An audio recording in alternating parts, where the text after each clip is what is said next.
A biografia do Papa, porque como esse congresso vai tratar da questão de toda a ação do Papa no pontificado dele, eu queria dar também uma visão sobre a pessoa dele. Ainda hoje eu recebi uma notícia de que agora se me acusa de ser contra o Papa. No Brasil inteiro se espalhou o lema que eu lancei, Viva o Papa. Um monte de gente escreve agora, termina as coisas, Viva o Papa. Mesmo gente que é contra a Monfort usa essa expressão, que é uma expressão levantada por Dom Bosco.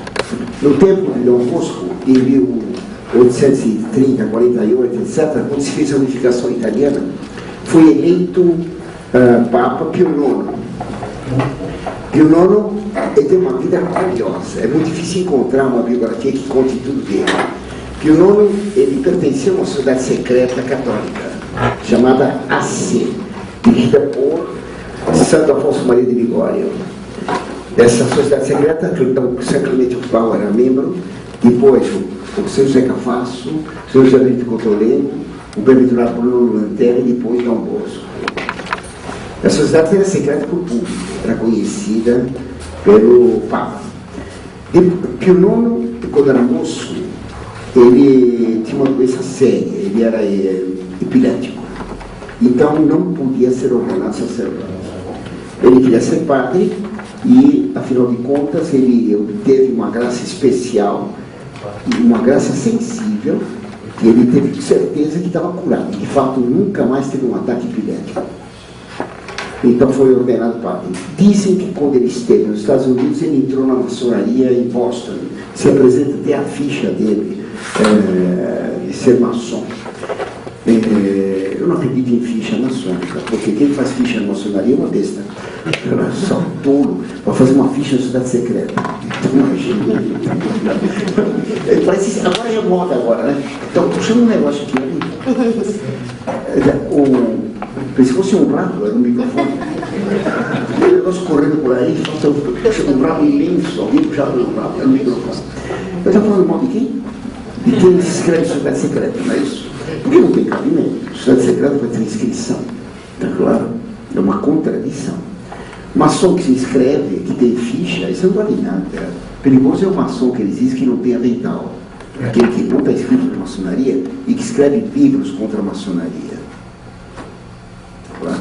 Então, Pio IX disse que entrou na maçonaria quando nem era padre ou era padre há pouco tempo, em Boston. Eu não acredito. Quando ele foi eleito Papa, o nome da família dele é Mastai.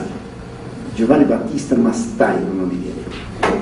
A família Mastai era liberal. Liberal equivalia hoje a ser castrista, porque era violentamente contra a igreja. Ele era liberal e ele se dizia da casa dele, da família dele, em casa Mastai, fino em gato sono liberai. Na família Mastai, até os gatos são liberais. Quando ele foi eleito Papa, foi uma festa na maçonaria. Em toda a Itália, a maçonaria gritava por todo lado o lema: Viva Pio IX! Tá claro? E ele, as primeiras coisas que fez foram tremendas. Primeiro, ele soltou todos os terroristas que estavam presos nas prisões de Roma, porque ele era rei do centro da Itália. Soltou todos os terroristas. Convocou uma Assembleia Constituinte para fazer uma Constituição liberal para os estados do Papa. Teria, então, deputados, senadores, e o Papa seria uma figura de proa só. Quem governaria seria um primeiro-ministro. Ele nomeou primeiro-ministro um tal de Rossi, que era maçom também. Então a maçonaria festejava tanto a ele que ele não podia sair à rua. Faziam-se aclamações dele continuamente. Ele não podia falar: senhores, viva o Papa, viva Pio IX, viva Pio IX.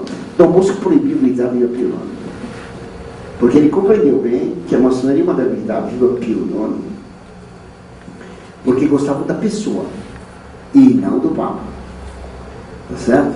Até os judeus podiam gritar viva Simão Barjonas, mas não viva Pedro, né? Dom Bosco, então, proibiu os alunos dele de gritar viva Pio IX. Ele devia gritar só viva o Papa. Pouco importa como é o nome do Papa, se é João, Paulo, se é Pedro, se é qualquer outra coisa, que é o Papa todo Papa é Pedro. Tá claro? Então, viva o Papa. Então, ele trocou. A maçonaria ficou uma fera. Atacaram o Colégio Dom Bosco até a tiros. Os padres, muitos padres que estavam com ele, abandonaram. A maior parte dos alunos foi embora. Ele manteve, viva o Papa. Tá claro?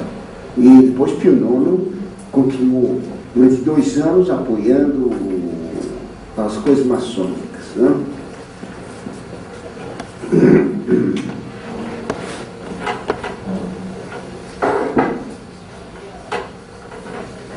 Vocês conhecem esse mapa, né? O país più bello del mundo, né? Claro?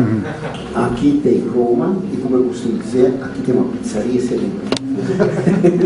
E chama-se na Via del Seminário. E a pizzaria melhor de Roma chama-se La Sacristia. Bem, o Papa era dono naquele tempo do centro da Itália. Então isso era o Papa. Aqui está Nápoles. Aqui tem o Rio Pó. Aqui está Milão. Aqui tem as montanhas dos Alpes. Para cá estão os austríacos, tudo fumando cachimbo com aquelas calcinhas curtas, né? Aqui tem a Suíça, do Frederico, e aqui tem a Alemanha, ou Alemanha, ou Alemanha. Tá? A Áustria tinha uma grande penetração na Itália. Todo o norte da Itália pertencia à Áustria, isso em 1848. Os grandes promotores, que a maçonaria tinha a unificação da Itália, porque dizia a maçonaria que toda nação tem direito de formar um Estado só. Porque ela queria a unificação da Itália? Por esse princípio nacionalista, e segundo, porque unificando a Itália, o Papa perdia esse território. O Papa tinha esse território desde o ano 476. Vai ficar com o Papa até 1870. Vai ser roubado o Papa há pouco tempo atrás, portanto. Certo? Então, aqui a parte norte era o Piemonte, capital Turim, onde vivia Dom Bosco. O rei de Piemonte, desse pequeno reino, Piemonte, o rei de Piemonte chamava-se naquele tempo Carlos Alberto, e o rei Galantuomo, o rei cavalheiro. Era um moço que pensava que era um herói. Isso é muito comum na Itália. Ilusões da juventude. Tudo bem, assim. Então, o que é para mim? Não dá para Alberto, toma tudo. Então, estava dizendo que o rei Galantuomo, né? Eles queriam unificar a Itália. A maçonaria tinha escolhido exatamente a Casa de Saboia para unificar a Itália. Então, em 48, quando o Papa geral, Pio IX era Papa há 2 anos, o Piemonte ganhou guerra à Áustria, que era uma valentia, e marchou para Milão, tomou Milão. Exigiu que todas as nações da Itália apoiassem o Piemonte, todas as nações, todos os estados. O Papa também apoiou o Piemonte, contra a Áustria Católica. E o Papa então mandou tropas, ele tinha terras aqui também para cima, nas marcas, mandou tropas até o Rio Pó. Mas não atravessaram o Rio Pó. Claro, foi só até o Pó. Os austríacos foram derrotados, depois tem uma Milão, aqui tem o Lago de Garda, que é um lago lindíssimo. Lá foram os austríacos correndo, subiram o Lago de Garda e fugiram para a Áustria. Os italianos atrás. Era raro isso. Em geral, o público é sempre o contrário. Dessa vez os italianos estavam atrás. Mas os austríacos reagiram. Então veio o Marechal Radetzky, que invadiu a Itália e atacou os piemonteses, que saíram correndo no caminho inverso. Tá claro? E como na Itália sempre ganha a corsa é a corrida da Fórmula 1, eles não tinham automóveis, mas corriam tanto quanto os automóveis, quanto as máquinas deles. Então os italianos saíram correndo e voltaram para Milão. E os austríacos atrás. Tá claro? Para os italianos. E os italianos, então, pediram socorro ao resto da Itália. Os napolitanos tinham mandado uma esquadra. Os napolitanos o rei era um Bourbon ainda. Mandaram uma esquadra que foi pedalando e foi parando pelo caminho porque disse que furou o pneu do navio. Tinha um buraco na estrada. Os navios foram devagarinho, tá claro? Bem devagarinho, foram parando. Quando acabou a guerra, eles estavam aqui embaixo ainda. Tá claro? também, se eles fossem depressa, tinham que intervir na guerra. Isso é um perigo. Eles podem participar sem perigo. E o Papa, então, com os tropas paradas aqui. O rei do Piemonte reclamando porque, como os austríacos avançavam nessa direção, ele queria que o Papa atacasse os austríacos pelas costas. O Papa recusou, porque não podia atacar e matar austríacos que eram católicos. O Papa queria uma outra nação católica, era um absurdo. É claro? Então a maçonaria determinou a derrubada do Papa. Então o Palácio do Papa em Roma, o Quirinal, foi atacado a tiros. Mas a tiros de verdade. É claro? Então quebraram todos os vidros. É claro? Que era uma putaria. Teve até um senhor que foi ferido. É claro? Não só, mas foi ferido. Sangue. Imagina só. E sangue eclesiástico, sacrilégio. Quando foi à noite, parou. Imagine combater à noite. Isso não existe detalhe. Então, quando parou a briga, o Papa saiu disfarçado de padre, com batina preta, com um chapéu bem enterrado, para que não visse que era ele, fugiu. E na porta do Quirinal, o embaixador da França fez embarcar o Papa numa carruagem e levou o Papa para fora da cidade. A esposa do embaixador já estava com uma carruagem de estrada, uma carruagem mais pesada, com muitos cavalos, para o Papa ser levado. Então o Papa fugiu de Roma e daqui até 200 quilômetros. Até a fronteira devia ser uns 100 quilômetros. Então a carruagem partiu, quando foi de madrugada, já estava em território napolitano. O Papa estava salvo. Em Roma, a maçonaria fez uma revolução. Garibaldi, aquele que diz que é herói das duas Américas, às vezes ele não é um assassino e traidor de todas as Américas. O Garibaldi, com Mazzini, tomaram o poder. O primeiro-ministro Rossi foi condenado à morte. Então, pagaram um capanga, que foi cortar o pescoço do Rossi quando ele subia para a Câmara dos Deputados, lá em Roma. Então, o fulano deu uma navalhada no primeiro-ministro, pegou na garganta, mas foi um golpe tão espetacular que cortou todo o pescoço, inclusive a coluna cerebral. A coluna, como chama? Como chama? Cervical. Não tem outro nome esse negócio. Vertebral. Esqueci das vértebras. Bom, então, a navalha nem levou em conta as vértebras, cortou tudo. E ficou a cabeça do fulano no chão, tá certo? Quase não caiu, porque era vazia, né? O deputado, então, ficou olhando um pouco. Fizeram uma procissão, um cortejo com a cabeça do Rossi, tá claro? E depois um cortejo para o assassino, e a navalha fizeram uma espécie de altar, foi carregado e andou por toda a cidade festejando. Foi para Roma da República Romana. O Papa fugiu, não conseguiram pegar. Houve uma série de assassinatos grandes, e aí então a Áustria tomou Milão e foi para Turim. O rei Carlos Alberto teve que se abdicar e subiu ao trono então o filho dele, Vítor Manuel II, para o qual foi feito aquele monumento enorme que tem em Roma, que parece uma máquina de escrever. E dizem que ele aparece lá de noite, em fogo, mas é tudo conversa, ele está no céu. Então, caiu o rei do Piemonte e agora Roma estava em poder de quem? Os austríacos ameaçaram mandar tropas. A França, para que a Áustria não ficasse com Roma, mandou uma esquadra, comandada pelo Marechal Dino, desembarcou, teve uma pequena derrota, depois venceu. Venceu, tomou Roma e pegou todos os documentos da maçonaria. Eram documentos interessantíssimos. Os documentos foram publicados pelo Papa num livro de um historiador que tem um nome horrível, Cretineau Joly. Cretineau Joly, esse nome infeliz, um belo cretino. Em francês, Cretineau não quer dizer cretino.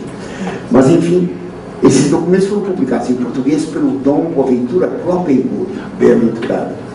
A primeira edição do livro, A Maçonaria no Brasil, tem na capa, tem os desenhinhos do código maçônico, tem uma espécie de código de criança da letra do P, uma tolice. Mas dentro tem lá os textos, como vai? Tem os textos dos carbonários, como destruir a Igreja Católica. Não é ocasião de dar aqui isso aqui, senão me estenderia demais e eu quero falar do Bento XVI. Os textos têm códigos, os nomes são todos em códigos. Então, um chama-se Vindex, outro Núbios, e eles dizem que comungavam todos os dias na mão do Papa. Portanto, era gente que frequentava o Vaticano, eram cardeais, por isso os nomes não têm. Nas novas edições da maçonaria no Brasil, Dom Kloppenborg tirou os textos da maçonaria. Seria bom de copiar esses textos por um site, tá claro? Só para contrariar a maçonaria, não é verdade? Bem, então o Papa se converteu, porque ficou patente para ele a coisa que tinha acontecido. Ele quis ter uma aliança com a maçonaria, e a maçonaria que disse que iria destruir a igreja. Nos textos que foram publicados, tem lá um certo Vindex para Núbios que diz: que adianta para a igreja católica e para nós alguém ser degolado pela maçonaria e o sangue dele correr na sarjeta? O sangue corre e o mundo esquece. Foi decidido em nossas reuniões que não queremos mais que haja cristãos. Mas nós sabemos que o sangue dos mártires vem de cristãos. Se nós não queremos mais cristãos, não façamos mais mártires. Esse processo de matar os católicos é um processo na Caim e Abel, que nós progredimos muito, na verdade, meu Núbios, para usar um processo tão antiquado como o assassinato, a navalha, o tiro. Está me entendendo? Se nós não queremos ser mais cristãos, os cristãos devem morrer na cama. Eles devem morrer com uma velha sem glória, morrer de febres, desconhecidos e não com glória. Para destruir a igreja, tu destruir a mulher. É impossível destruir a mulher. Se não podemos destruir a mulher, vamos corrompê-la. Quando não houver mais mulheres sem corrupção, não haverá mais igreja. Então, por isso que a mulher cheia o vício, sinta o vício, veja o vício, escute o vício. Quer dizer, está programando inventar a televisão. Inventar a televisão, a Rede Globo. A Rede Globo, sempre o nome, claro, é incógnito. Porque está sendo realizado. Porque quando tem uma casa, a avó que reza, o neto vai ser católico. Se a mãe reza de joelhos, os filhos serão católicos. Então, precisa corromper a mulher. É o que a maçonaria mais visa. Claro que se corrompe também os homens. Fazer eles ficarem deputados, pronto. Ficam todos inocentes. É o que prova lá toda a comissão de ética. A comissão de ética fez um grande bem para o Brasil. Provou que ética não tem nada a ver com a moral. Porque pela comissão de ética todos inocentes, embora tenham todos provas do contrário. Bem, então Pio IX se converteu e foi o maior papa da história. Ele vai governar 32 anos. Só São Pedro governou mais, 36. Então ele vai se converter em 48 e em 54 vai proclamar o dogma da Imaculada Conceição. E depois ele vai proclamar os sílabos em 1866. Vai fazer o Concílio Vaticano I, proclamando a enfermidade papal. Vai ser o Papa mais tremendo da história. No Concílio Vaticano I, quando tinha algum bispo que era contra a infalibilidade, Pio IX chamava ele para uma conversinha, fechavam todas as portas e escutavam do lado de fora. Era o Papa sussurrando. Depois ele tratava os bispos muito. Um bispo que ele arrebentou com uma gritaria tremenda. Depois, em público, quando recebeu vários bispos, esse bispo estava lá, ele deu um livro de orações para o bispo, que naquele tempo era um vademecum, quer dizer, um manual para andar com a pessoa. Vademecum quer dizer, anda comigo, né? E ele deu para o bispo e disse: vem, Necum, vem comigo, uma gentileza enorme. Bem, essa conversão de Pio IX, que transformou ele de um papa favorável à maçonaria, favorável ao liberalismo, que fechou os olhos para os carbonários, que permitiu toda essa confusão em Roma, que deu uma construção para o Vaticano, construção liberal. Essa transformação desse papa inédito na história. Houve outros papas que traíram, por exemplo, Leão Pio VII com o Vigil. Eu comecei agora. O Vigil, religiosamente, ele chega depois da Ave Maria. A Ave Maria tem o poder. Não é verdade, Ricardo? Ó, Vigil, o Ricardo está também de você, olha. Houve outros papas que traíram assim, por exemplo, Pio VII. Vendeu o Vaticano para Napoleão em 1813. Vendeu. transferiu a Santa Sé para Paris. Depois que Napoleão caiu, não se converteu. Continuou protegendo a família Bonaparte até 1821, 22, quando ele morreu. E protegendo o pior irmão de Napoleão, Luciano, que era o mais jacobino de todos. E sempre defendendo Napoleão até o fim. Napoleão que tinha perseguido tremendamente a igreja. Então, um papa que agiu mal e se converteu assim, foi Pio IX. Foi um grande papa. Esse papa talvez seja o maior da história. O corpo dele está intacto. Agora ele foi beatificado junto com João XXIII, que exigiram: você vai beatificar João XXIII, tem que beatificar Pio IX. E foram os dois juntos. Os dois beatos. Só que Pio IX está intacto. O corpo dele está intacto. Não apodreceu. Também João XXIII não apodreceu. Está embaixo, lá no altar em São Pedro, foi conservado em formol, em criolina, um monte de detergentes que não deixam apodrecer. Eu não sei como chama esse negócio, não entendo geografia. Mas é tudo injeção, porque o corpo de Pio XII foi mal embalsamado e quando foi para ser enterrado, explodiu. E João XXIII, que tinha, assim, umas dimensões razoáveis, tinha medo que se ele explodisse, seria uma explosão monumental. Então ele exigiu que na morte dele fosse feito no cadáver um serviço especial. O Vaticano tem uma declaração oficial dizendo que o corpo dele está conservado quimicamente, mas puseram o corpo dele embaixo do altar para que o público pense que é como os outros santos que estão lá incolutos, como São Josafá, ucraniano, como São Pio X, que estão conservados sem química. Tá claro? Quer dizer, se pensa, então o povo lá põe flores no túmulo João XXIII. Imagine João XXIII com flores.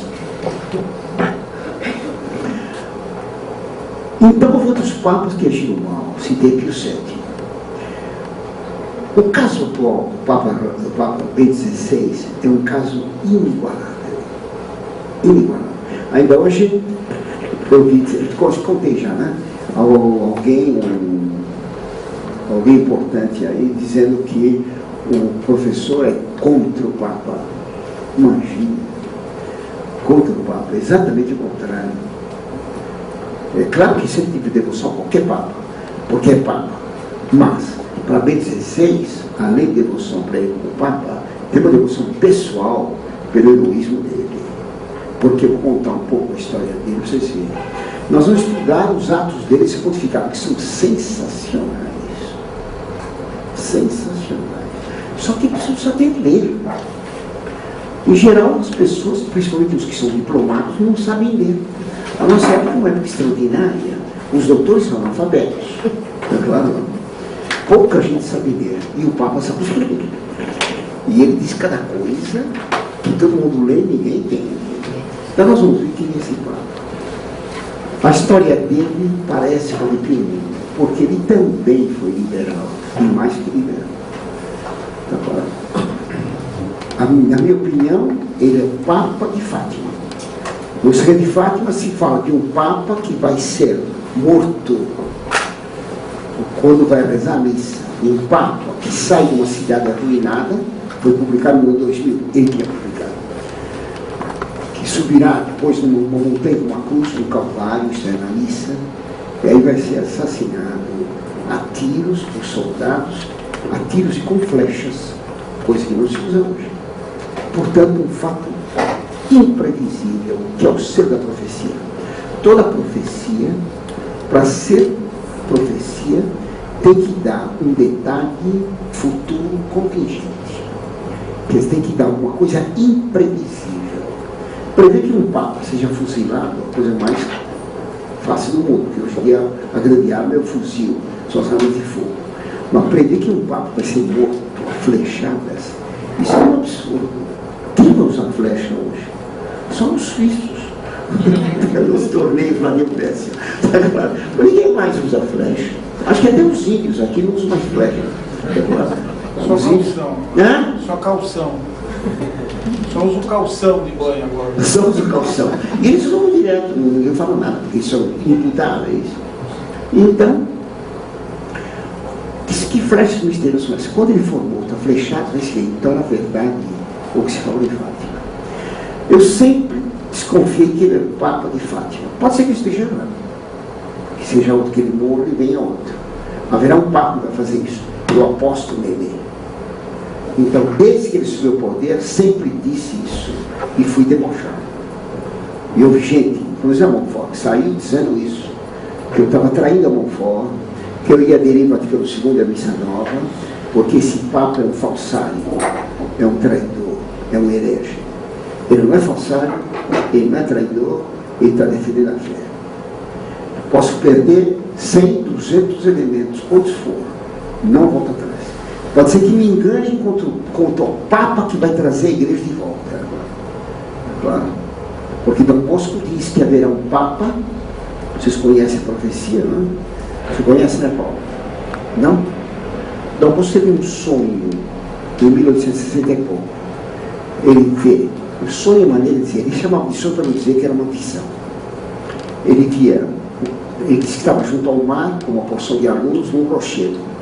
E via duas colunas do mar, uma coluna com a hóstia, escrito na coluna, salvação dos que creem, e outra de Nossa Senhora, escrita auxílio dos cristãos. Então, tudo bem? Então, chegaram 3 mosqueteiros que me dão muita alegria. Tudo bem, Augusto?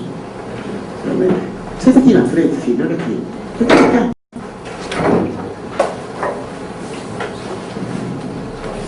Muita alegria.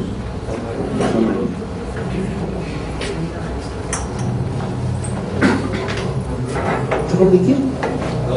A duas colunas. E no meio do mar, das cruzes do Rio Comércio. No mar tinha um grande navio, comandado pelo Papa, todo apetrechado para a guerra. Esse navio era atacado por navios inimigos, com tiros, revólver, fuzis, canhões e livros. Porque os livros são armas também. Esse pedaço da profecia foi tirado de muitos livros, inclusive os publicados pelos salesianos. Livros não. Por que livros? Porque a igreja é atacada de duas maneiras. Ou fisicamente, violentamente, tiros, bombas, ou com ideias, com livros que se jogam dentro da igreja, para os padres lerem. Olha que interessante. Porque antigamente o padre lia livros, agora é só ler televisão, né? Mas quem tem que escrever livros, tá claro? Vocês não imaginam quanto os padres escreviam no começo do século XX. Em revistas, artigos, jornais, é uma coisa impressionante, a atividade intelectual. Acabou. Agora só o Padre Joãozinho mantém a atividade intelectual. É um dos milagres da natureza, né? A atividade intelectual do Padre Joãozinho. E do padre, como chama aquele outro? Fábio de Mel. Fábio de Mel. Então, eu estava dizendo que há das colunas. Então, o navio da igreja era atacado. Esse navio também, não estava lá dentro, outros navios comandados pelos bispos. Quando chega o sacramento de calmaria, o Papa convoca os comandantes dos navios auxiliares para uma reunião no navio capitania. É um concílio. Os bispos vão, mas tem uma grande tempestade e o Papa é obrigado a suspender a reunião. Ora, em 1870, no Concílio Vaticano I, começou a guerra franco-prussiana, Alemanha contra a França, e se ameaçava tomar Roma. Então o Papa foi obrigado a suspender o Concílio Vaticano I. Continuando a batalha, no novo momento de calmaria, o Papa convoca um novo concílio, um segundo concílio. Esse segundo concílio, os bispos vão para lá, e agora a batalha começa a ser dentro da igreja, não de fora, dentro, porque os bispos começam a se matar usando armas curtas, canivetada, tá certo ou não? Pipoca envenenada, chá da meia-noite, do meio-dia.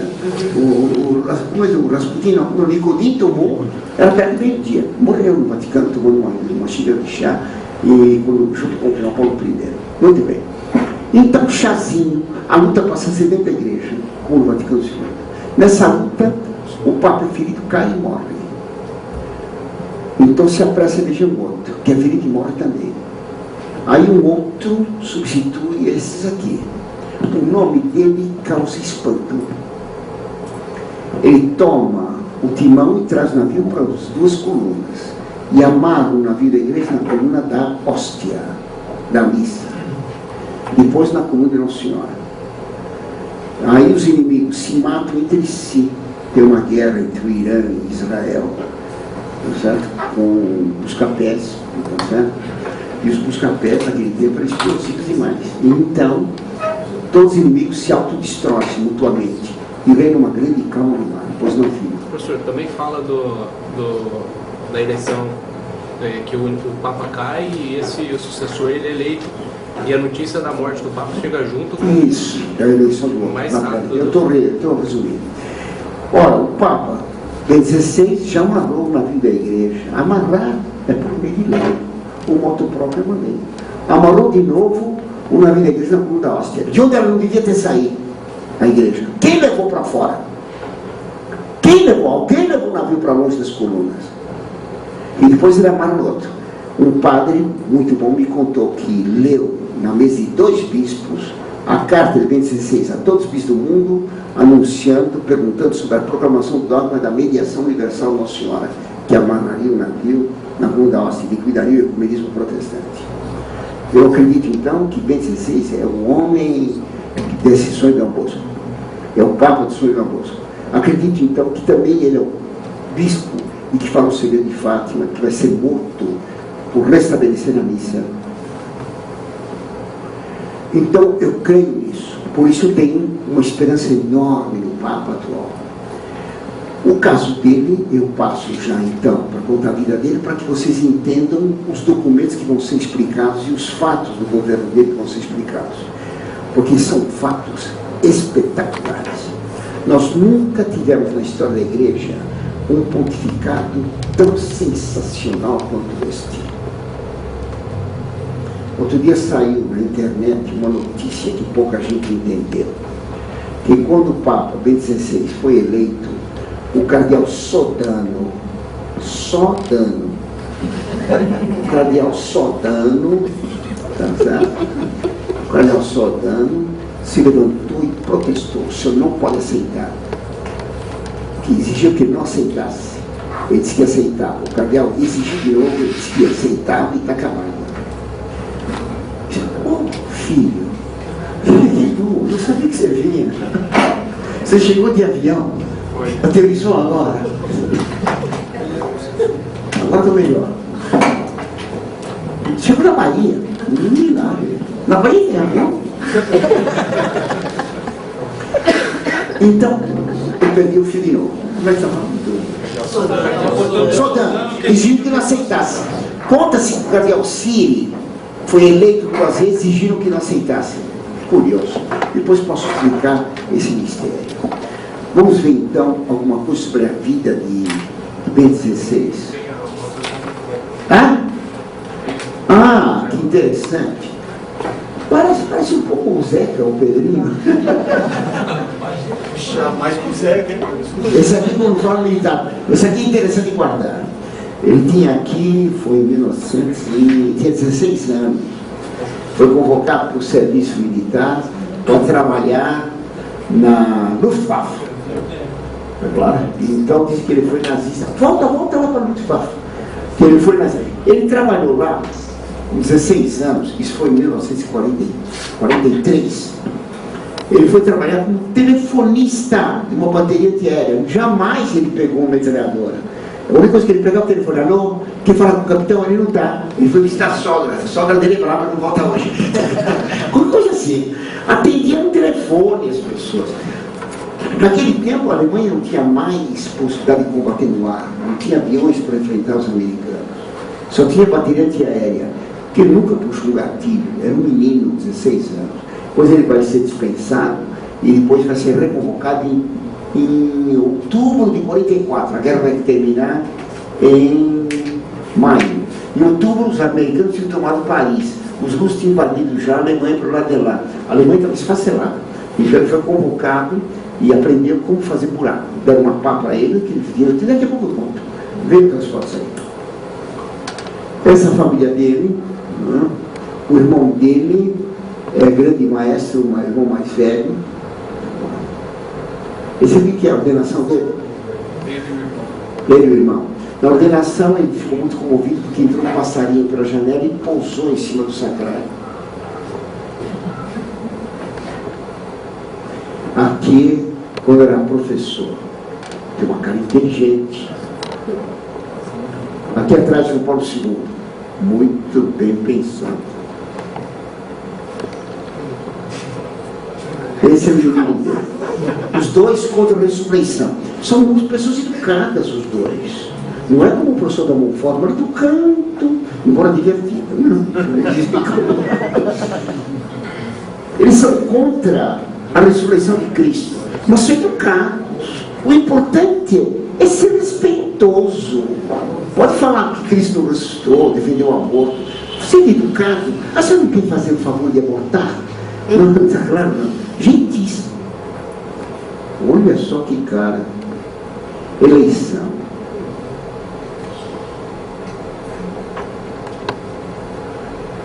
Olha que bonita roupa.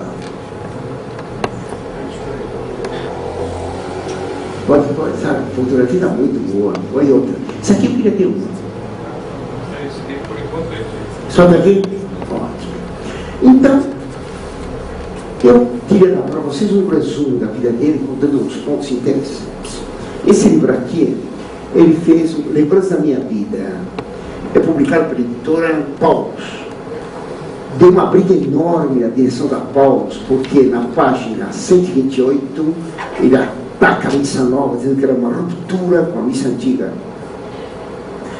Na página 111 ele ataca o Concílio Vaticano II. É claro? Então, a publicação disso no Brasil, em português, é claro, deu uma briga da direção da Paulus. Então disseram que eu recolhi os livros. E está difícil encontrar em alguns lugares. Eu recomendo que leiam.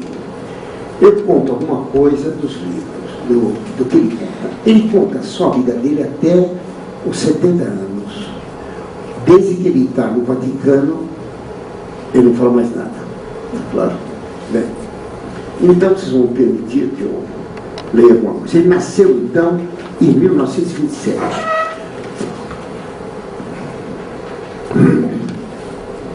Você lê a palavra.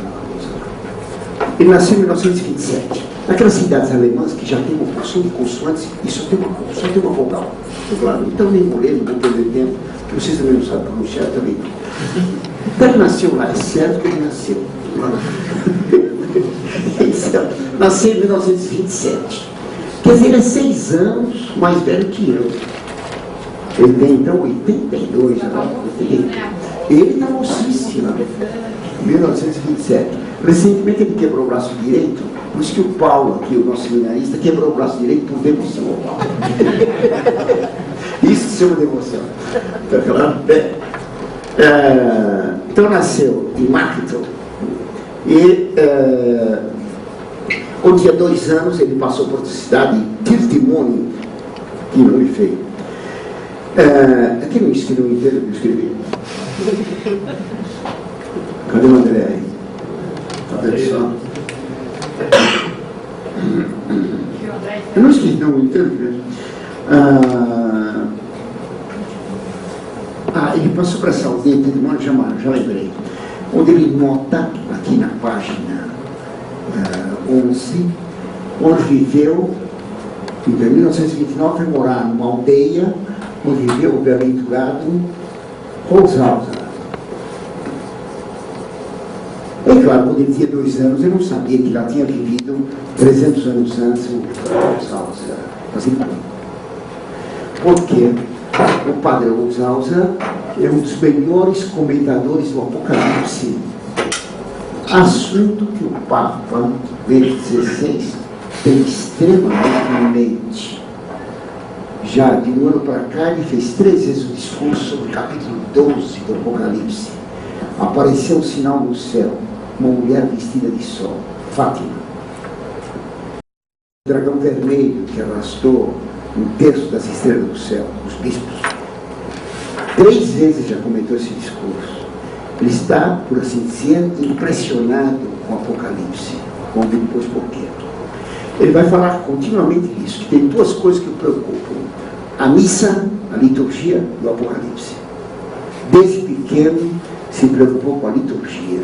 Ele vai dizer que quando ele assistia às primeiras missas, que ele tem memória, que ele compreendeu que a missa é divina, que aquilo não foi fabricado por uma pessoa. Página 21. Não foi fabricado por uma pessoa. Fabricado. Ele vai acusar a missa nova de ter sido fabricada por Monsenhor Bonini, por ordem de Paulo VI. A missa não pode ser fabricada. Ela é viva. Foi Cristo que deu o núcleo dela. Ninguém pode tocar esse núcleo. Segundo, ela se desenvolve organicamente, com algo vivo, e não com algo mecânico. Uma árvore, se eu corto a árvore, a parte que foi cortada morre. É a missa nova. A parte que tem das raízes, o sol, vai florescer de novo. É a missa antiga. A missa nova foi artificial. Fizeram uma árvore de plástico e ela não vive. Claro, ela não pode viver. Ela é totalmente fabricada. Uma coisa fabricada pode-se trocar as partes. Claro. Mas as coisas vivas não. Ah, mas hoje eles fazem transplantes, o que parece uma coisa muito ruim. Né? Quando ele tinha 6 anos, em 1933, o Hitler subiu ao poder. O pai do Ratzinger, violentamente contra o Hitler, que ele dizia que era o anticristo. Muito bem falando. E o Ratzinger foi. Meu pai julgava que o Hitler era o anticristo. Quando o Hitler teve grandes vitórias na guerra, toda a Alemanha se entusiasmava. E não só a Alemanha, porque em Roma muita gente se entusiasmava com as vitórias do Hitler. E o núncio apostólico, Monsenhor Osserigo, em Berlim, ficava fantástico, vibrando com as vitórias do Hitler. O pai do Ratzinger era contra as vitórias do anticristo. Muito interessante. Ele vai se aposentar, o pai dele, mais cedo, para não servir o Hitler. Isso é bom saber, porque aqui na internet se acusa o Papa Ratzinger de ser filho nazista, porque ele foi soldado do Hitler. É como se qualquer garoto aqui que é convocado para servir o Exército Nacional, conhece esses garotos, né? Que são vestidos de verde, certo? E já aconteceu isso na minha vida. De repente fiquei verde. Eu já estava maduro, fiquei verde. Me puseram uma farda e fiquei 228. Eu não olho para o relógio. O relógio não tem nada a ver com o que eu falo. Eu tenho que dar aula só.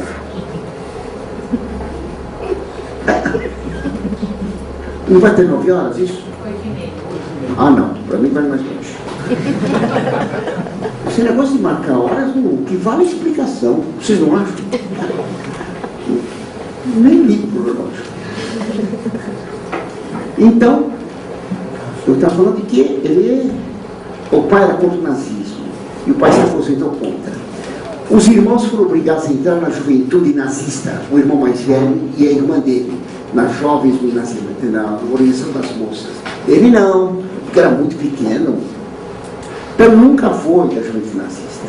A guerra vai começar em 1939. Quando ele começou a guerra, então ele tinha 12 anos, era um menino.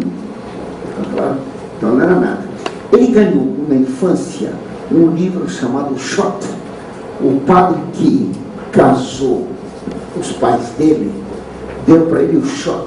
O Schott era um livro de missa liberal, liturgicista. Mas ele ficou muito contente porque ele admirava muito a missa. Interessante, né? Bem,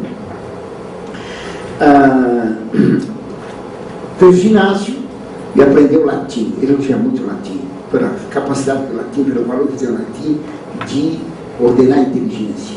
Os nazistas tiraram as aulas de religião, puseram evidentemente aulas de ecologia, aulas de ginástica, porque precisava ter músculos fortes. Cérebro não interessa muito, mas a musculatura tem que ser grande, claro. Então, os nazistas começaram a fazer também sacramentos nazistas, casamento nazista, o crisma nazista, tudo nazista, tudo pagão. Os bispos não protestavam. Ele disse que os bispos confiavam no tratado feito pelo Hitler com o Papa Pio XI, a concordata em 1933, mas o Hitler não respeitava a concordata. Né? Quando ele tinha, então, de 12 a 14 anos, ele diz, página 32, ficou fascinado por Goethe, por Merike, Eichendorff, românticos. Ele vai dizer que vai gostar de Dostoiévski, gnóstico. Ele vai gostar de Paul Claudel, vai gostar de todos os escritores modernos gnósticos. Então, as leituras dele não eram boas. Gostar de Goethe, um alemão gostar de Goethe, Isso é que nem o brasileiro gostava do Camões. Né? Só que o Goethe é muito pior que o Camões. O Goethe era um gnóstico, um feiticeiro. Ele também começou a fazer poesias. Certo? Aí ele começa a estudar mais. Né? Ele entra para o seminário com 12 anos, mas logo depois é convocado para o serviço militar. Né? A primeira convocação foi para trabalhar na FLAC, no serviço antiaéreo como telefonista do quartel. Ele nunca foi numa base aérea, num posto de força antiaérea. Contendo metralhadoras para derrubar aviões, nunca teve isso, só ficou no telefone. Depois foi dispensado. Eu contei que em 44, em setembro, ele foi convocado de novo. Ele foi mandado para a fronteira da Hungria. Os russos estavam invadindo a Alemanha pelo sul, pegando a Hungria. Foi uma luta tremenda. Os russos não conseguiram passar por lá. O Ratzinger foi ensinado, então, como usar a pá. Então, ele disse que ele tinha uma verdadeira liturgia. Ele foi ensinado a fazer um buraco, uma trincheira. A única coisa que ele aprendeu no exército. A única arma que ele usou foi a pá. Então, como ele devia pegar a pá, apresentar a pá, fazer ginástica com a pá, depois que ele fazia o buraco, limpar bem a pá, tinha que ficar um risquinho de poeira. A pá devia sair dela novinha. Mas era mais cuidado com a pá do que os padres têm hoje com a patena. Está havendo toda uma liturgia da pá. Depois, quando os russos começaram a avançar muito, e foi dispensado uma parte da liturgia. No final, jogava a ponta e podia. Ele ficou com a pá um mês e pouco, de outubro a novembro, só. Foi mandado de volta para casa. Voltou para casa em novembro de 44. Em novembro de 44, os aliados já tinham tomado toda a Itália. Estavam empanturrados de pizza na Itália. Os brasileiros já tinham ganhado o campeonato de futebol de bola de meia, tá claro. Foram vitórias espetaculares. Tá claro. Foi a participação. No Brasil, o Brasil teve lá 400 e poucos mortos, quase todos em desastres de automóvel, por causa dos plásticos que faziam no Jeep americano. Foi um heroísmo tremendo. Bem, então, os americanos estavam invadindo a Alemanha pelo oeste, os russos tinham tomado a Alemanha pelo leste, e não tinha quase mais nada da Alemanha. Então, foi convocado de novo. Ele fugiu e, sendo pego, era fuzilado. Mas depois chegaram os americanos, ele foi preso pelos americanos. Ficou um mês no quartel americano e foi dispensado, voltou para casa e voltou para o seminário. Ele voltou para o seminário em 45, 46, portanto ele tinha então 18, 19 anos. O seminário, ele disse que havia problemas entre seminaristas quanto ao celibato. Ele então, eu vou deixar de ver aqui, porque quando ele está me olhando feio lá, eu não enxergo ela, mas estou vendo sangue. Mas a fumaça que está sendo para as orelhas. Calúnia. Pessoal, se sentir cheio de queimada, é igual. Então, que eu estou. Pelo contrário, você não pegou a minha palestra, eu não vou para um programa. Ele estava falando de quem que ele voltou, foi para o seminário. No seminário, ele estudou, ele começou a estudar alguns autores que interessam vocês conhecerem. Eu faço questão de ler. Ele começou a gostar. Gostando de física, Planck, Heisenberg, Einstein, quer dizer, os gnósticos da física. Depois, gostou de ler Heidegger, o grande embrulhão. Depois Jasper, Nietzsche, Bergson, gnóstico. Depois, gostou do personalismo, Mounier. E gostou principalmente de Martin Buber, o homem que mais profunda influência teve no meu caminho espiritual. Página 50 e 51. Martin Buber. Martin Buber é um judeu, rabino, que teve uma influência enorme, não nos rabinos, cabalista, uma influência enorme nos teólogos católicos.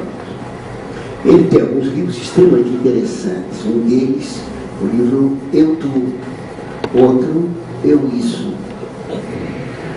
O hífen, porque não existe um eu separado. O eu sozinho não tem existência. Isso ele gostou. O eu sozinho não tem existência. Eu falando com ele, com o Frederico. Eu para ele sou um tu. Ele para mim é um tu, mas ele é um eu para ele mesmo. O eu-tu, relacionamento dos dois. Quando eu falo com ele, eu-tu, ou quando eu falo com vocês são uma porção de eus. Na verdade, desaparece o eu meu e o tu de cada um de vocês. Forma-se um único eu. Esse único eu é, dizia o Martin Buber, que se forma aqui, no meio, é a presença. A presença. Em hebraico, a Shekinah. Última emanação da divindade que caiu no mundo e está presa na natureza. Essa é a presença divina. E que fala Monsenhor Giussani continuamente, que o cristianismo é uma presença. É uma presença. Eu falo com os universitários, então se dá a presença. A presença. Quem conhece a presença, ele compreende que a religião católica é verdadeira, porque ele tem a presença. Ele fala continuamente essa bendita ou maldita presença, que é a divindade entre nós. Por isso que na Sagrada Escritura, quando tem os dois serafins em cima da arca da aliança, um serafim olhando para o outro, lá, que Moisés mandou esculpir, quando o sacerdote entrava no Santo dos Santos, às vezes Deus aparecia com uma luz e falava com o sacerdote, como falou com Zacarias, estão lembrados? Que ia ter um filho, chamaria João, estão lembrados? Essa presença divina. Hoje um padre me deu uma oração de Zacarias, que diz, como é que é? Ex nimicis salutei. É da mão dos inimigos que vem a nossa vitória, da mão deles vem a nossa salvação. Os maus, eles maquinam para nos destruir. As maquinações deles nos trazem a vitória. Ex nimicis salutei. Dos inimigos vem a nossa salvação. Da mão deles é que vem a vitória. Isso é bom saber.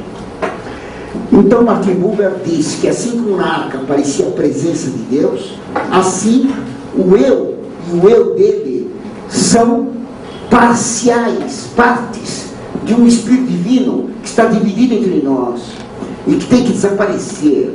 Esse desaparecimento do eu particular, formando o eu universal, faz com que o eu de cada um seja igual ao mundo e igual a Deus. Por isso que o padre na missa tem que estar virado para o povo. Por isso que quando ele fala para o povo, o Senhor esteja convosco, o povo responde, ele está no meio de nós. Between, no espaço entre. Não está na hóstia. Cristo não está na hóstia. Cristo está no povo. É a comunidade que é o Santíssimo Sacramento. Por isso que o padre Fábio de Mello falou aquelas bobagens lá, que Cristo está tão presente na hóstia como está presente na comunidade, no próximo. Cristo está presente na Bíblia, está claro? Para eles Cristo se encadernou, não se encarnou, está claro? Não? Está claro? Porque está na Bíblia. Isso diz que Cristo está lá dentro. Como eu estou dentro de uma carta que eu escrevo no site. Vocês percebem, entre as minhas apareceu lá, careca e tudo. Uma palhaçada, que isso pode estar o meu pensamento, mandar um tempo. Eu estou em casa, aí vou ler prova. Nunca sai dela. Então, a presença, e ele quis isso. O homem que mais me influenciou. Vocês estão vendo que Bento XVI é um homem que tem ideias más. Está claro? Eu tenho que correr rápido, porque ele não me permite falar mais, porque é uma tirania, está claro, esse negócio aqui. Ele não gostava de São Tomás. São Tomás é muito preciso. Ele gostava de Husserl. Fenomenologia. Porque não tem autor mal que ele não gostava. Que nem Giovanni Battista Mastai, antes que cortasse o pescoço do Rossi. Muito interessante. Assim que o nome mudou, este homem mudou. Vamos ver quando é que ele vai mudar. Ele fez, então, entrou no seminário e teve como professores que mais influenciou ele, o padre Maia, inimigo da Assunção da Senhora, contra o dogma, em 54, quando o Pio XII proclamou. Modernista, que ensinou modernismo para ele. Ele fez uma tese, o Ratzinger, a tese foi condenada como modernista. Ele tinha mais 10 dias para refazer a tese, não havia tempo. Ele pegou 2 partes da tese, jogou fora e ficou só com a terceira parte, que tratava de Joaquim de Fiore, e a concepção de São Boaventura na história. evidentemente, não é com Joaquim de Fiore. O professor Boaventura, contra a interpretação de Joaquim de Fiore, contra a tese de Gerardo Borgo de Sandolino, condenada por João II naquele tempo. Então, ele foi modernista. Ficou professor, e começou a ensinar em Friesinga. Depois passou para Bonn. Tá certo? Em Bonn, ele foi conhecer o cardeal Franks, que convidou para acompanhá-lo no concílio em Roma em 62. E lá foi ele para Roma, muito jovem, mas bem modernista. Então ele foi para o concílio. Foi no concílio que o pastor protestante falou com ele que iria se trocar a expressão a Igreja de Cristo é a Igreja Católica, porque já aqui faz uma igualdade entre a Igreja de Cristo e a Católica, excluindo todas as demais, que devia trocar o é pelo subsistent. Ele achou interessantíssimo, correu falar com o cardeal Franks, que achou interessantíssimo, estava numa reunião com outros teólogos, levaram para o concílio, foi aprovado, foi ele que trouxe o subsistent, que depois ele vai combater. Aqui, já convém, para ganhar tempo, ler para vocês alguma coisa que ele fala do concílio nesse livro.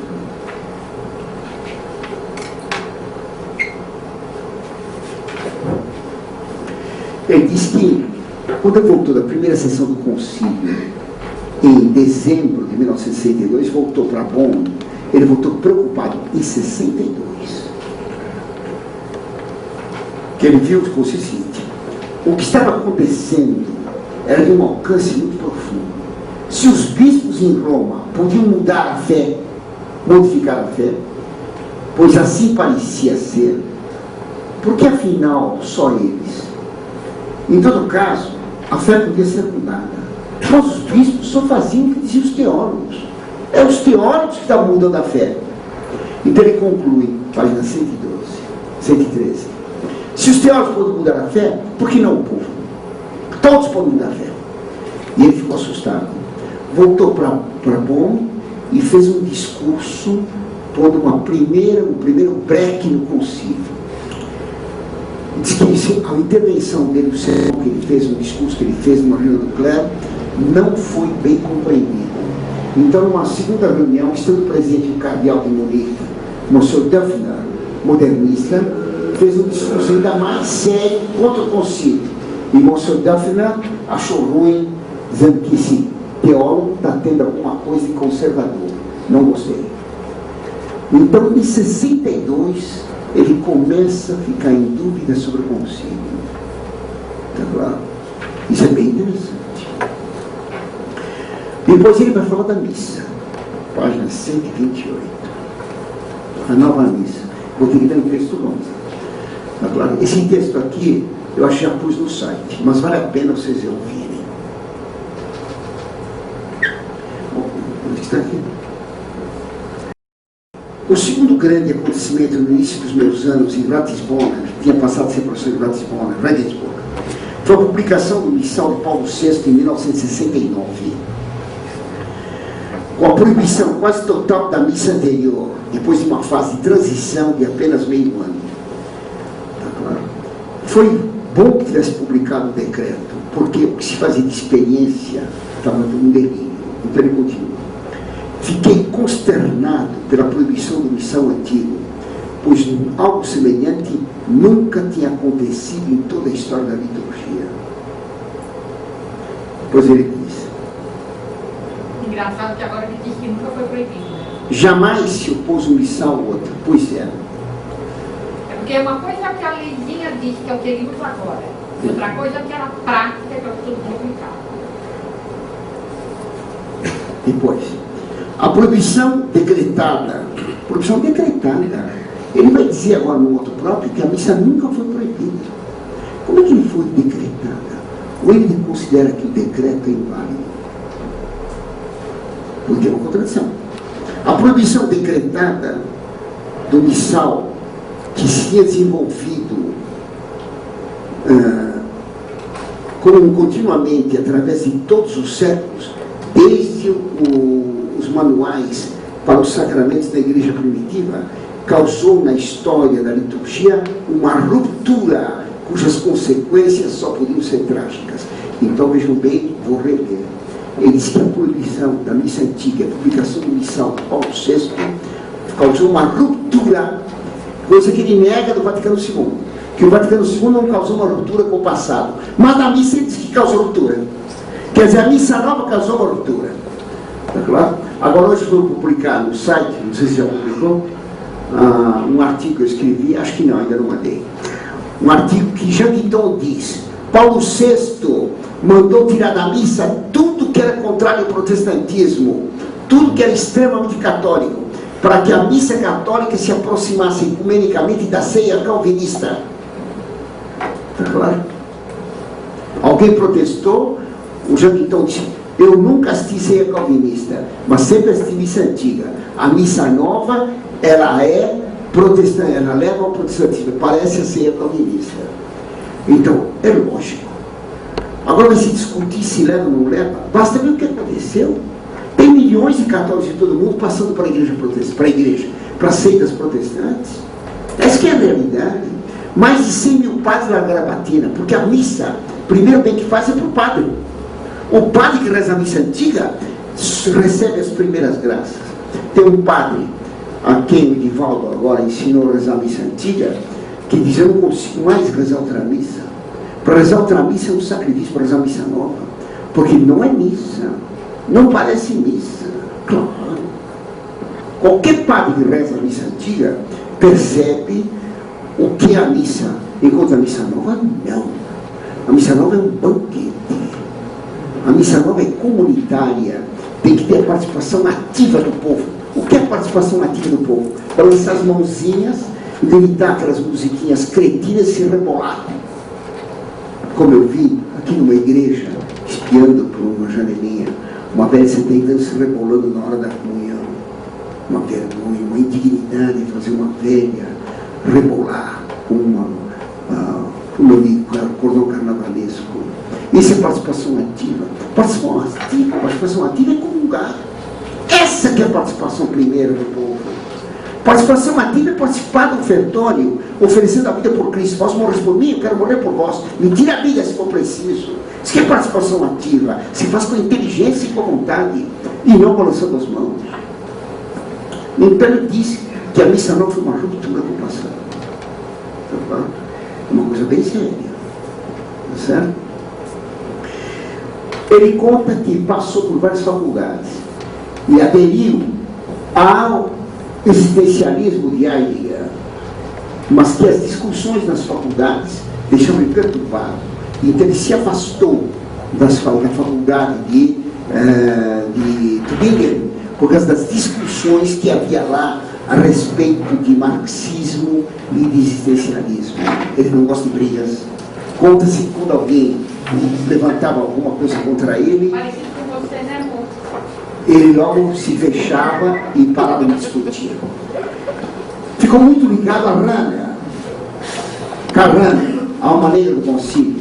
Um homem que, quando estava no concílio, escreveu 1.800 cartas de amor para a amante, que tinha um condomínio. A amante era amaziada também com o prior de um convento beneditino, o abade de um convento beneditino. Então era em consórcio. 1.800 cartas de amor. A Flora publicou agora. Olha que é amor para Chuchu, hein? 1.800 cartas. Nem o meu escreveu tanto para Julieta. Eu chegava a escrever para ela 3 vezes por dia. Como é que é? Eu chegava a escrever para ela 3 vezes por dia. Imagina. Era uma coisa absolutamente Doido, excessiva. Se aproximou então de Bach, se aproximou então de Monsenhor Giussani, que fala da presença. Portanto, modernista. Portanto, cabalista. Ele vai falar com tudo isso. Depois, ele não fala mais, a partir de 70 anos. Ele ficou bispo de Munique. E ele fez, então, o estudo dele que ele mantém como Papa. O estudo tem várias coisas. Tem uma concha de Santiago, falando da peregrinação. Tem um urso, porque São Corbiano, o primeiro bispo de Munique, estava indo uma vez a Roma, levando uma porção de bagagens a cavalo, e saiu um urso do mato, matou o cavalo, mas não comeu as bagagens. Então estava ele levando bagagem. Então São Corbiano intimou para o urso: obedece já em nome de Cristo e carrega minhas malas. E o urso, então, em vez de comer São Corbiano, carregou as malas até Roma. E lá foi São Corbiano levando o urso por uma cordinha e o urso carregando as malas até Roma. Curioso. Aquele que era o inimigo, que não queria que ele chegasse a Roma, acabou carregando as bagagens de São Corbiano para Roma. Entenderam? Aquele que trabalhava contra a ida dele para Roma católica, ajudou ele a carregar as coisas para Roma. Ele pôs no escudo dele. Entenderam? Não. Ex nimicis, só não tem. Dos inimigos vem a salvação. Está na Sagrada Escritura. Está no Breviário dos Padres. Muito interessante. Ele ficou, então, bispo de Munique, e começou a tomar medidas contra os modernistas. Diziam, então, que ele experimentou na pele o que ele tinha plantado no Vaticano II, com o modernismo dele. Porque ele era modernista. Ele foi nomeado depois para a Comissão Teológica Internacional, que ele conta que seria uma espécie de brain trust, de ajuda cerebral, intelectual, contrária à Congregação da Fé. Muito bem, a gente está reclamando, eu não vou terminar já. Vou dizer, isso me preocupa, senão o Edivaldo, o André, que é quase o Edivaldo entre nós, o André não vai conseguir se não ouvir um pedacinho da minha aula, e eu quero que ele escute. E eu vim aqui para falar com o senhor. Eu sei, filho. Não,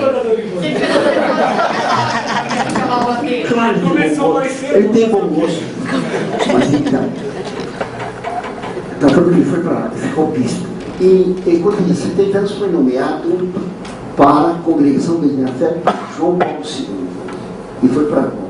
Isso foi em 82. Isso não tem no livro agora.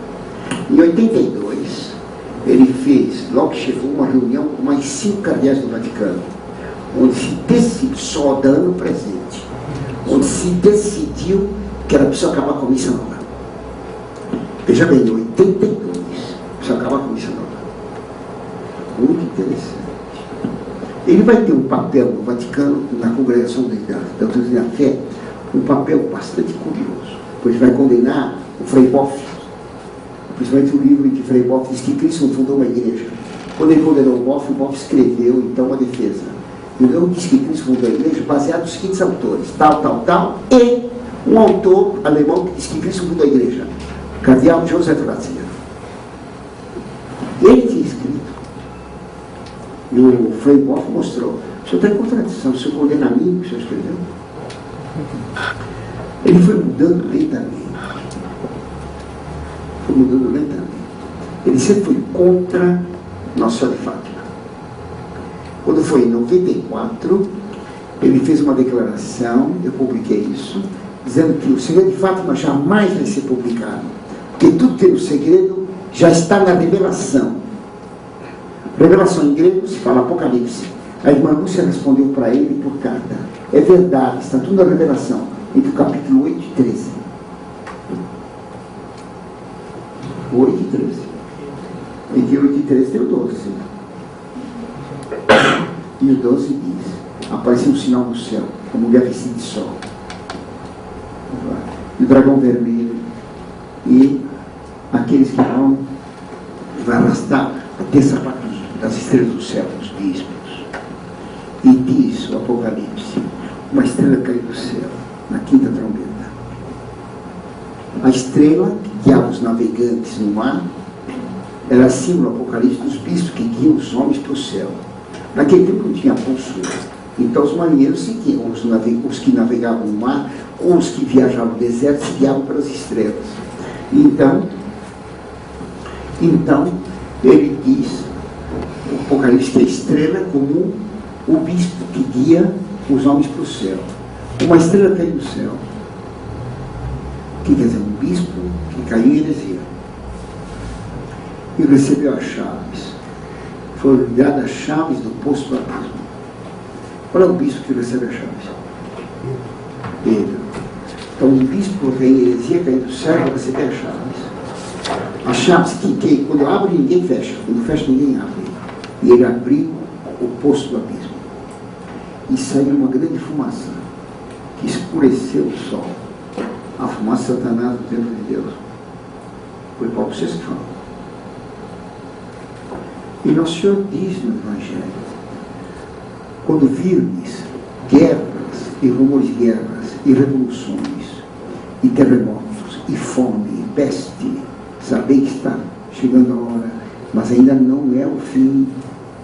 E haverá sinais no céu, uma mulher vestida de sol. O sol vai escurecer e a lua perderá o brilho e as estrelas vão cair do céu. Os protestantes pensam que o sol vai ficar escuro, tá entendendo?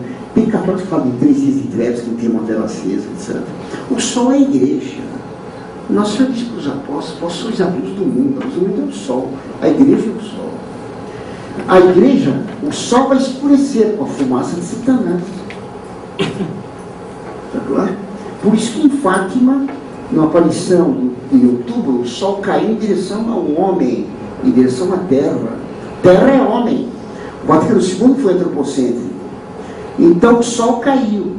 Mas quando o sol cai, a lua perde o brilho, porque a luz da lua vem do sol. Claro. Se a igreja escurece, o Estado perde o brilho. Veja o Estado em que vão estar Obama, Lula e todos esses gênios. Um Estado que não tem coragem de punir ninguém. Que ninguém pode ser punido. Porque quando o Vaticano II não excomungou mais ninguém em 65, em 60 anos se declarou que era proibido proibir. Está claro? Então o professor não pode punir um aluno. A mãe não pode dar um tapa no filho. Carinho de mãe. É proibido, é crime.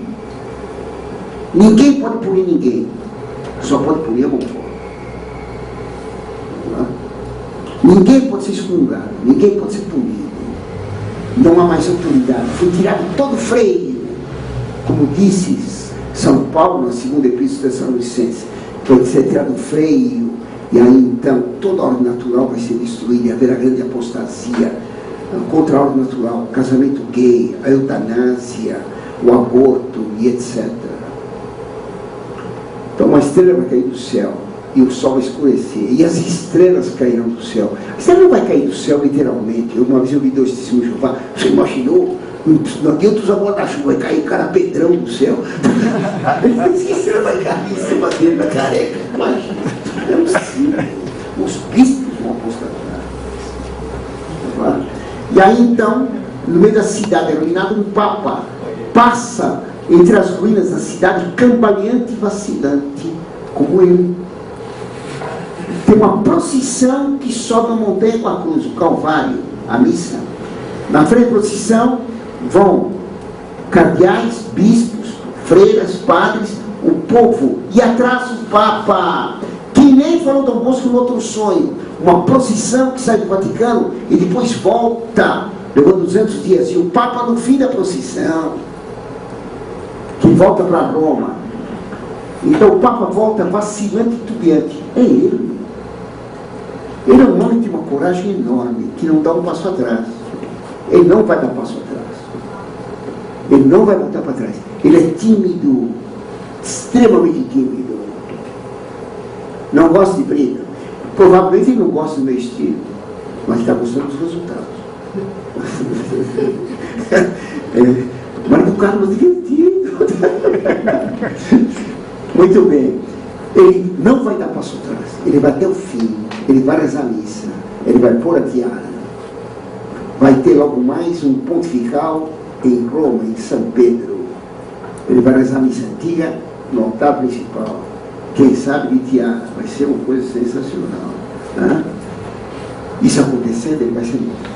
Se esse Papa morrer de gripe, a gripe suína, gripe aviária, qualquer gripe dessas, está eleito um homem como martírio.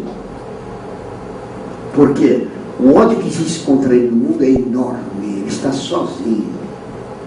Se ele for morto, o sangue dos mártires é semente de cristãos. Um Papa assassinado por defesa da missa, ele vai arrastar muita gente. Porque na opinião pública vai ser um escândalo. O Papa assassinado quando reza a missa. Tá claro? Então todo mundo fica a favor dele. Até os padres mais covardes vão dizer, essa não, eu sempre fui do lado dele. A todo mundo, ele tem chance de fazer eleger, por causa das graças que vão ser dadas à igreja, e pelo exemplo dele, vai ter chance de eleger um sucessor da linha dele. Se não é ele que amarra o navio na cruz da hóstia, porque na cruz de Nossa Senhora, que na da hóstia já foi, vai ser o próximo. Mas só pode acontecer se realizando o segredo de Fátima. Na minha opinião, e é puro chute, ele é o homem do segredo. Ele foi descobrindo lentamente que ele é o homem do segredo. Repare uma coisa curiosa. Ele não tem câncer. Ele não tem câncer. Ele tem 82 anos, 83. Ele vai fazer pagar. Não. Daqui 2 anos eu deponho o ré. Daqui 2 anos vai ter isso. O ano que vem vai ter discussão de tal coisa. A reforma da reforma vai ser não sei quando. Ele não tem pressa nenhuma. Quase como que soubesse a data. Cristina Lente, ele se apressa devagarinho, dando tempo. Podia demitir o cardeal Castro. Não, deixa mais 2 anos. Já vai dar tempo. Como é que ele sabe que vai dar tempo? Está claro? A impressão que tem é que ele está agindo com uma segurança, com uma certeza do futuro enorme, porque ele leu o segredo. O secretário dele, para quem ele mostrou o segredo, eu conversei com ele. Fala exatamente o que a UNFOR tem dito. Haverá apostasia da Europa. Por isso ele adotou o nome Bento. Porque assim como São Bento refez a Europa depois das invasões pelas abadias, ele vai refazer a Europa. Porque o segredo terceiro começa assim.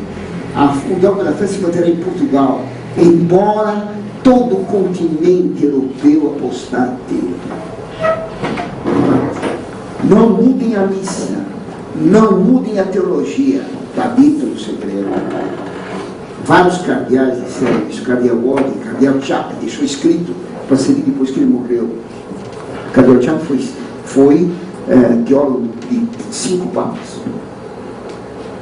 Então, o segredo fala dele. Ele acabou se convencendo disso. A minha impressão é que esse homem teve uma formação péssima. Tá claro? Ele foi descobrindo pouco a pouco a verdade. Tá claro? E foi vendo o que estava acontecendo. E tramou fazer o que ele fez. Daí o discurso de inauguração dele no conclave, que é uma coisa tremenda. Depois de ter ido à abadia de São Bento, pedir inspiração. Um discurso tremendo. Na vida da igreja, o clero está cheio de sujeira, esportice, de porcarias, dizendo no discurso. E foi eleito. E os martírios disseram que tinha feito uma coisa, que ele não seria um papa como foi